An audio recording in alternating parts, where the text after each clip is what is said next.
Ever felt like you're going through the motions? Let's break that cycle and let's dig into something deeper. Discovering what you're truly created for. Come on, let's dive in. Take a second to ask yourself, what does it mean to have purpose? And what are the gifts and the strengths that you could bring to the world if you knew exactly what you were created for?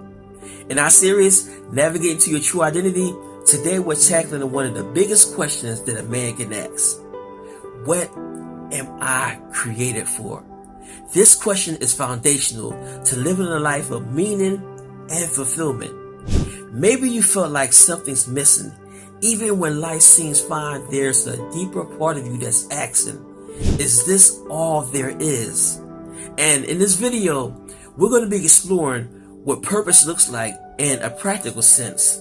Now in Genesis 1:28, there's a powerful verse that says, and God blessed them, and God said to them, be fruitful and multiply, replenish the earth and subdue it, and have dominion over the fish of the sea, over the fowl of the air, and over every living thing that moveth upon the earth. This verse is loaded with meaning, especially around the idea of dominion. So let's focus on the word dominion. When you hear the word dominion, what is the first thing that comes to mind? You know, in Hebrew, the word dominion is rada, and the meaning of it is to rule or to have dominion, but in a biblical sense. And rada suggests leadership that mirrors God's character, a rule defined by care, wisdom, and accountability. Dominion isn't about control or power. Instead, it's about responsibility and stewardship. So let's break that down by these 5 pillars. Pillar number 1, dominion means leadership that cares. First, dominion means leadership that cares, and leadership isn't about power, it's about compassion. Imagine being in charge of something precious, and when God gives us dominion, He's asking us to lead with compassion and care. Think of it like being a coach or a mentor. A good leader doesn't give orders, they look out for those they're leading. They guide, they protect, and they help them grow. It's like a father with his kids. His role isn't just about making rules, but to help them become strong and wise. And that's what dominion means. Leading with a heart that cares, not just ruling for the sake of ruling. Pillar number 2, dominion means taking responsibility. Dominion also means stepping up and saying, I'll take care of that. And when God gives us dominion, He's saying, hey, I trust you with this. It's like when you're given a special project or a role, suddenly you realize your choices have a bigger impact. Picture yourself as a team leader at work. You're not just in charge, but you're responsible for everyone doing well. Your actions matter and they affect others, so you're called to lead with awareness. Dominion is about stepping up and knowing that you're making a difference. Pillar number 3, dominion isn't about controlling people. Now here's a big one. Dominion is about controlling people. Genesis 1:28 says we have dominion over creation, over the fish, the birds, and the animals. It doesn't say to control each other. Our role is to take care of the world around us, our environment, resources, community, and not to boss others around. Now, how often do we mistake leadership for control? Think about that for a second. You know, when it comes to those around us, family and friends or colleagues, are we trying to lead them or we're trying to control them?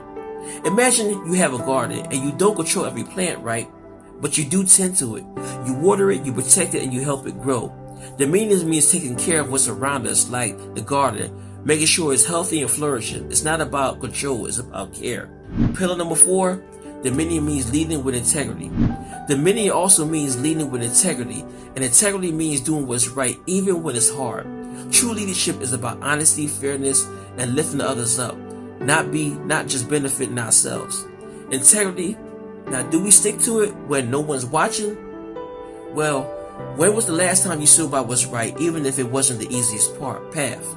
Think of a business owner who treats employees fairly and respects them. Now, he's a boss, but he's also a leader who uses his role to create a positive environment. Dominion is about using our position and authority in ways that build others up, not tear them down. And pillar number 5, dominion is a part of our purpose. Finally, dominion is a key part of why we're here. It's about taking our unique gifts and using them to make a positive impact. Whether building the community, mentoring others, or creating something meaningful, dominion means we're contributing to the world.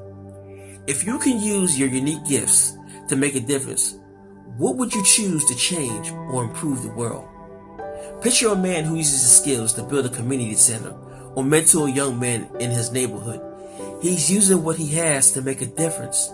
And dominion is about doing what you can wherever you are to create a positive change. Understand why you created. Give direction to your life. It connects you to something larger than yourself, and it helps you recognize your role in this world. Knowing your purpose empowers you to make a powerful, meaningful choices to lead you with care and integrity and to create an impact that goes beyond yourself. It's not about living for the sake of living. It's about living intentionally with gifts and responsibilities God has given you. So what's holding you back from living a life that you truly care about? Take a moment to think about it. It's often that we lack purpose, but that we get distracted by life's routines. But if you're ready to live with purpose, this is your chance to step up.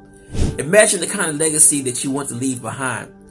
What would people remember you for? What impact could you have if you finally embrace what you're created for? When you know what you're created for, each day has meaning and each action has purpose. I would love to hear your thoughts. Which of these pillars resonate with you the most when it comes to understanding what you're created for? Drop a comment below and let's start a conversation. And next time, we're diving into what are my responsibilities as a man, and exploring how it connects to our purpose and identity. Make sure you subscribe, and I'll see you in the next video.